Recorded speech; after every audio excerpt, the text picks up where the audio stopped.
So, vitamin B 12 అనేది చాలా అవసరం అండి.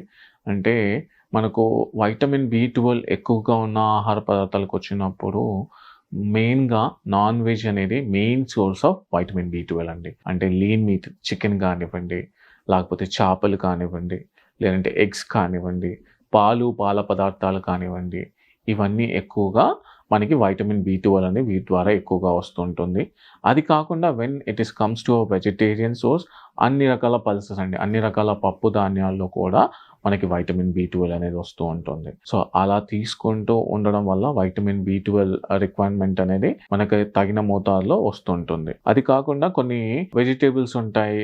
కొన్ని మాంసపు కృతుల గురించి మీకు చెప్పాను. పాల పదార్థాలు, అది కాకుండా పెరుగు, వెన్న తీసుకోవడం వల్ల కూడా అలాంటివి కూడా వాటిలో కూడా మనకి వైటమిన్ బి 12 అనేది ఎక్కువగా వస్తుందండి. వైటమిన్ బి 12 వల్ల ఐరన్ అనేది బైండింగ్ అనేది కూడా ఎక్కువ జరుగుతుంది.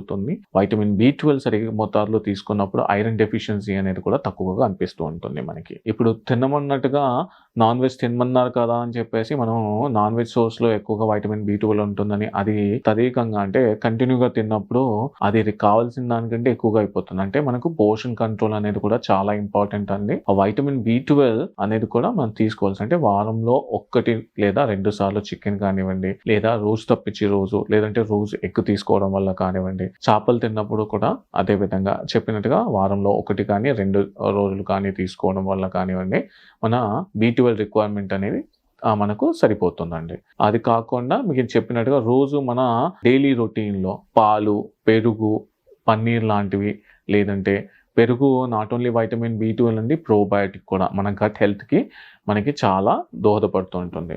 సో, కాబట్టి ఇలాంటివి మన డైలీ రొటీన్‌లో మనం తీసుకున్నప్పుడు మన వైటమిన్ బి 12 రిక్వైర్మెంట్ అనేది సరిపోతుందండి. సో, మనము వైటమిన్ బి 12 జనరల్‌గా ఎలా గుర్తుపట్టాలి కొన్నప్పుడు జనరల్‌గా మన నెయిల్స్ అనేవి బ్రిటిల్ అయిపోతూ ఉంటాయి. లేదంటే పేల్‌గా ఐస్ అనేది జరుగుతూ ఉంటుంది. స్కిన్ అనేది ష్రింక్ అవుతూ ఉండడము, స్కిన్ టోన్ కూడా తగ్గిపోవడం అనేది జరుగుతూ ఉంటుంది. మీరు జనరల్‌గా ఇది ఎక్కువగా ప్రెగ్నెన్సీ ఉమెన్‌లో కానివ్వండి, లేదంటే చిన్న పిల్లల్లో కానివ్వండి ఎక్కువగా జరుగుతూ ఉంటుంది. వైటమిన్ బి 12 వల్ల మీకు ఐరన్ డెఫిషియన్సీ రావడం కానివ్వండి, ఇలాంటివి ఎక్కువగా జరుగుతూ ఉంటాయి. సో, కాబట్టి మనము వైటమిన్ బి 12 అనే రిక్వైర్మెంట్ అనేది మన బాడీకి చాలా అవసరము. సో, కాబట్టి మనము కంపల్సరీ దాన్ని అది చాలా ఇంపార్టెంట్ వైటమిన్ అండి. చాలా ఇంపార్టెంట్ పోషకాహారం. సో, దాన్ని మనం కరెక్ట్‌గా తీసుకున్నప్పుడు ఇలాంటి మన విజిబుల్ సింప్టమ్స్‌ని కూడా మన స్కిన్ షింకింగ్ కానివ్వండి, స్కిన్ టోన్‌ని పెంచుకోవడం కానివ్వండి, వీటిని కూడా వైటమిన్ బి 12 రిక్వైర్మెంట్ అని ఉంటుంది. అది కాకుండా మజిల్ బైండింగ్‌కి, మజిల్ స్ట్రెంగ్త్ కూడా వైటమిన్ బి 12 అనేది చాలా ఇంపార్టెంట్ అండి. సో, కాబట్టి